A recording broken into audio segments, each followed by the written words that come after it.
Chapter 12, Part 1. You slept soundly, Jonas, his mother asked at the morning meal. No dreams? Jonas simply smiled and nodded, not ready to lie, not willing to tell the truth. I slept very soundly, he said. I wish this one would, his father said, leaning down from his chair to touch Gabriel's waving fist. The basket was on the floor beside him. In its corner, beside Gabriel's head, the stopped hippo sat staring with its blank eyes. So do I, Mother said, rolling her eyes. He is so fretful at night. Jonas had not heard the new child during the night because, as always, he had slept soundly.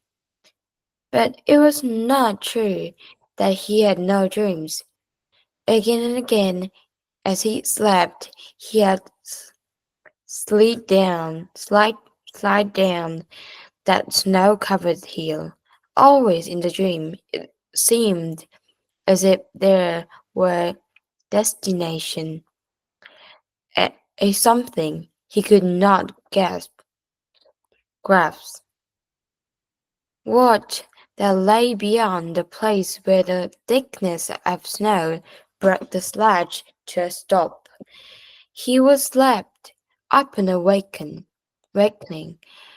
with the feeling that he wanted, even somehow needed, to reach the something that waited in the distance. The feeling that it was good,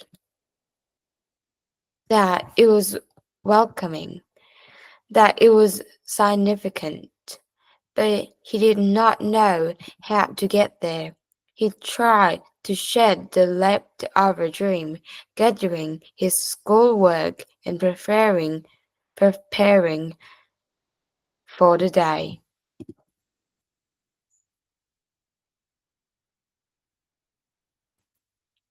School seemed a little different today.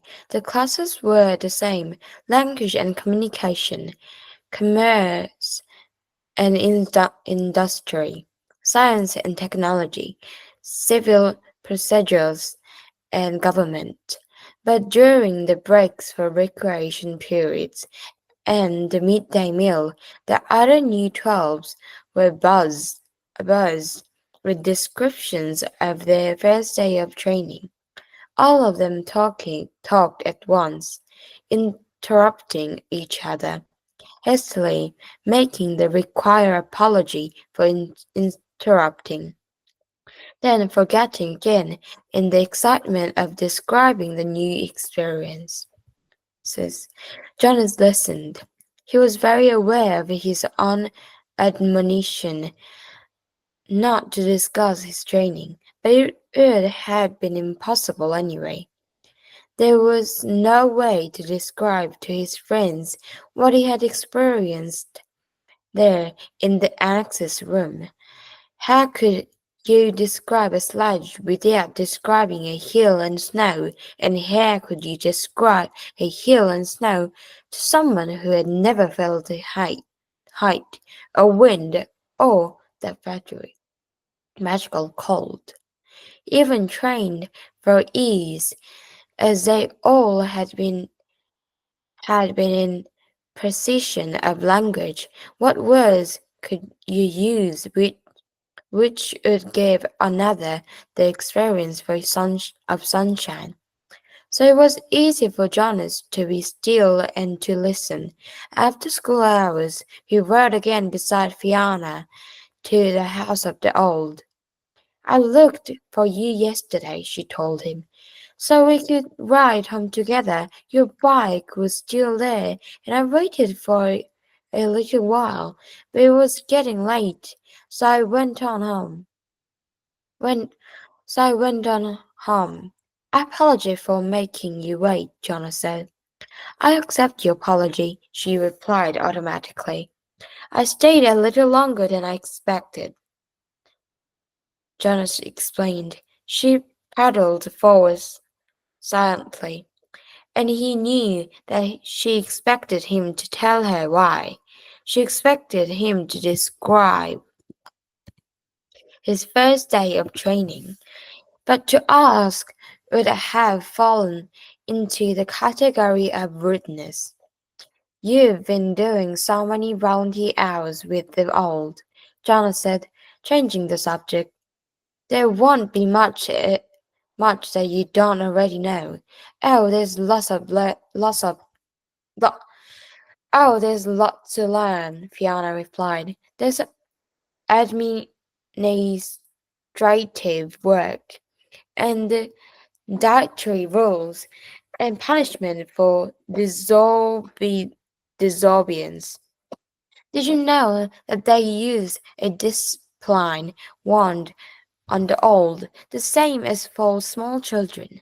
And there's occupation, occupational therapy and recreational activities and medications, and they reach the building and break their bikes.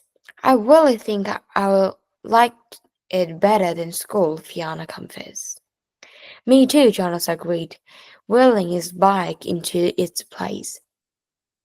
She waited for a second, as if again she expected him to go on. Then she looked at her watch, waved, and hurried towards the entrance. Jonas stood for a moment beside his bike, started. It had happened again, the thing that he thought of now as seeing beyond. This time it had been Fiona who had undergone that fleeting, indescribable change. As he looked up and towards her going through the door, it happened. She changed. Actually, Jonas thought, trying to recreate it in his mind. It wasn't Fiona in her entirety. It seemed to be just her hair. And just for that flickering instant, he ran through he ran through it in his head, in his mind. It was clearly beginning to happen more often. First the apple a few weeks ago.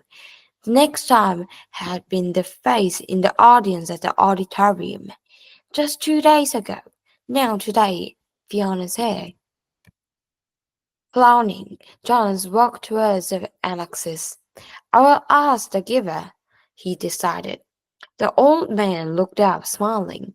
When Jonas entered the room, he was already seated beside the bed, and he seemed more energetic today, slightly renewed, and glad to see Jonas.